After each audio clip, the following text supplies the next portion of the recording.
It is my pleasure to introduce for the first time as husband and wife, Rhonda. Hey guys, welcome to Little Black Book 91. We're talking to you guys about Married at First Sight season 2. Season 19, episode 2. We're talking to you guys about Pat and Ronda. This is the fireworks. This is the passion. This is the play. These two seem like they're never gonna stop. Never gonna give you up. Okay, stop. They seem like they're very energetic, and you get a lot of fire from these two immediately. And that's where we need to actually start this particular video.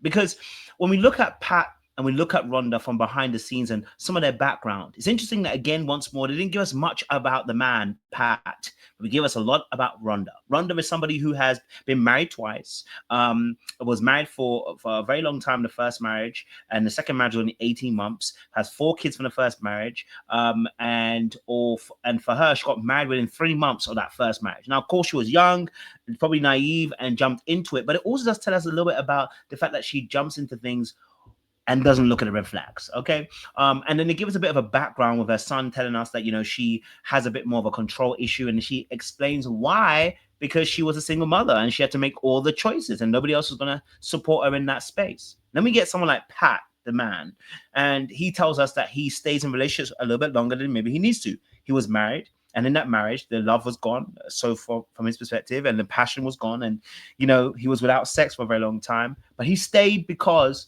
the kids, he didn't want them to go for a divorce. And so after that, he's now searching for his love and his person who wants to be with. And that's all we really get from Pat's kind of background, apart from the fact that he stays with his mum right now because his father passed away, and his father passed away 3 years ago. So is he a mother's boy? Who knows? Or is that the case of the fact that he's just really sensitive enough to able to understand his mother's old and doesn't want her to be alone? You know, it could be any of those things. But I did wonder what would happen next. So then going forward from that, these two, how is this relationship going to go well, and how could it go wrong? I think in the scenario, the one thing that's going to be a problem potentially is her control issues. But then I look at Pat and I think to myself, he may be a habit of staying in relationships a little bit longer than he needs to. And with that being said, is he used to not speaking up? We'll find out. But make sure you do this before me. Make sure you do this for me. Like, share, subscribe, click on the wonderful bell button for the notifications of the uploads. And for those of you who are returnees, you already know what it is, baby. You got the minerals. You got the minerals. Stay hydrated. Yeah, we're back, baby. Listen, don't play with it. It's a new season, but we're back to old school business. All right, as well. We're doing our lives again, super panel. So on a Tuesday night, 8 p.m. EST, we do our super panel as well. So make sure you join us for that as well. So let's break this couple down. And before I do, don't forget to hype the video. Please, if you know that the button's there, click on it. Hype, hype, hype. Okay, hype it up. They would give it a baseline. Give me some. All right, stop. That's all right. Just hype the video up. Okay. All right. Let's get into the video. Let's start at the very beginning because she tells us, you know, a bit about herself. And it's interesting because the partner who she's with when she first starts her first marriage, he wouldn't work. Married to him forever, but unfortunately, he would never work. And obviously, with 4 kids and a single income. Now, of course, she was young at this time, had 4 kids, and this man wouldn't work. What kind of man did she pick up? And why is it that she picked up that man? Now, you may say beginner's luck. I don't say beginner's luck. We don't make choices on luck. We make choices based on what we feel energetically works for us. So if he wasn't working, she was willing to work too hard. And more than likely, she was overcompensating and you know, probably looking more for the emotional aspect, the feelings, rather than looking at the components of that individual man at the time. And again, she was young, so we can understand it. But it does tell us a little bit about the mindset. Because if you're willing to ignore red flags, like not working, that could be a massive thing. I mean, why did he not want to work for his kids? Why did he not want to work for you? Why did he spend most of the marriage not working? That's a bold statement. And it's also an indictment of the person's character, because it's not like he was a stay-at-home dad, it seems like, right? So that's a characteristic issue. And so if you're not able to see some of those characteristics, then we have to ask the question, where is your discernment? And why is your discernment that off that you chose somebody, even being that particular young? Okay, all right, we meet people based on the energies as well. And then I think also when she breaks down how she got into that marriage in the first place. I married the father of my children after only knowing him for 3 months, which was kind of crazy. We had 4 kids pretty quickly, about 2.5 years apart. I was madly in love with him. I thought I'd be married to him forever. But And that's probably the problem. You know, just like I noticed in this relationship between her and Pat, the immediate sparks, the immediate passion, the immediate kissing, the immediate energy, the immediate vibe is great. Chemistry's on vibes. But what you'll recognize is that that immediate passion and vibes also can begin to actually take you away from doing the real hard work of really assessing whether you're compatible.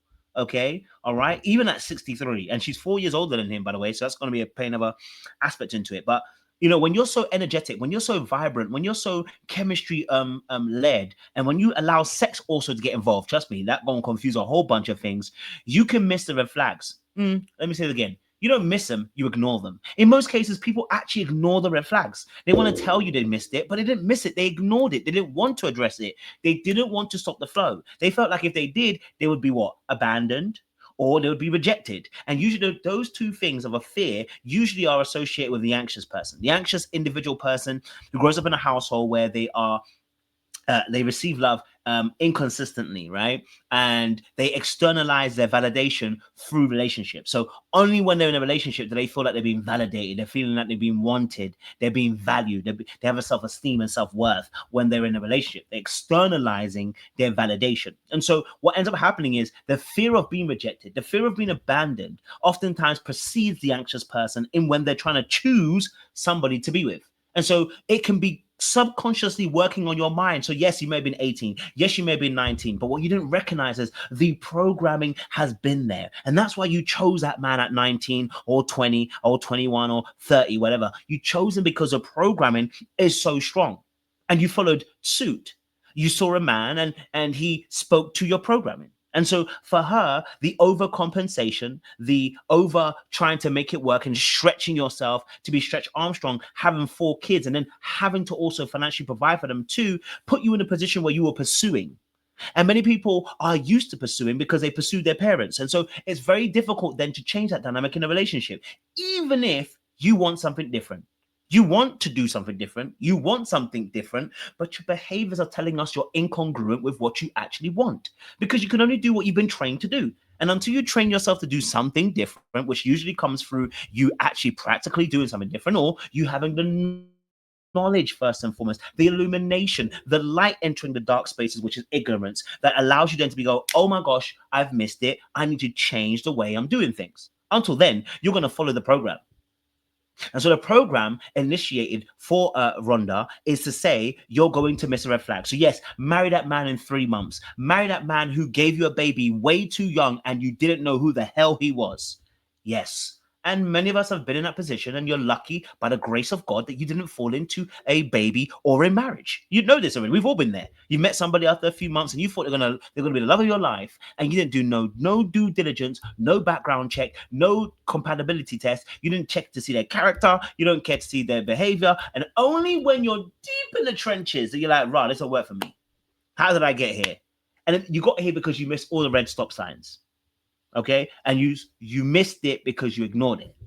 All right, so you know, let's talk a little bit about her control, because that's a massive thing as well. Because with anxious people, they're trying to control things. They're like a quarterback. They want to quarterback relationships because they're afraid of being abandoned, so they have to keep everybody together. I call them Samsons. Their arms are always holding onto the pillars of other relationships to make sure it stays together, so they don't become abandoned. And so in that space, they become the quarterback control. 4 kids on my own has impacted a lot of the person I am today, because I had to make all the decisions, and there were 4. So I was probably a little bit of a hard ass. I was married for 30. So as she admits, she probably was a little bit of a hard ass. And yeah, why wouldn't you? Because you are now independent, looking after 4 kids, trying to do your best, trying to make sure these kids are well fed, they're looked after, they got a roof over their heads. It's a difficult task to be a single anything. So I must commend her. So it's naturally going to cause her to have battle armor in the way she deals with things. So much so, even her son even says that sometimes maybe be more open to not always doing it your way. Maybe he's got some good ideas every now and then, you know? I hope he doesn't think I'm quiet and shy. So with that being said, I have a feeling that if the boys are feeling that way, she's probably going to potentially, by mistake, emasculate that man, potentially Pat. She may end up actually usurping her power in the relationship because she may do a little bit too much.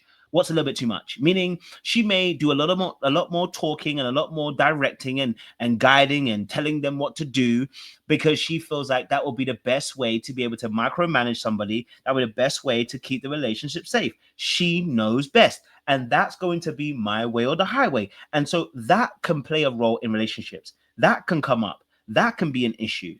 Okay. And that can be a problem that isn't always addressed. And then it goes on longer than it needs to. And then people actually lash out later on in the relationship. But I've spoken a lot about Rhonda and not a lot about Pat. And that's because, again, the show didn't show us much about Pat either. But what we did get as information is him staying too long in a relationship. In the marriage that he was in, he stayed arguably long because he wanted his children not to experience divorce. A very noble motivation as to why he did it. But we don't know what suffer of damage he might have shown towards his kids, who might have seen a very gormless, voiceless, in pain,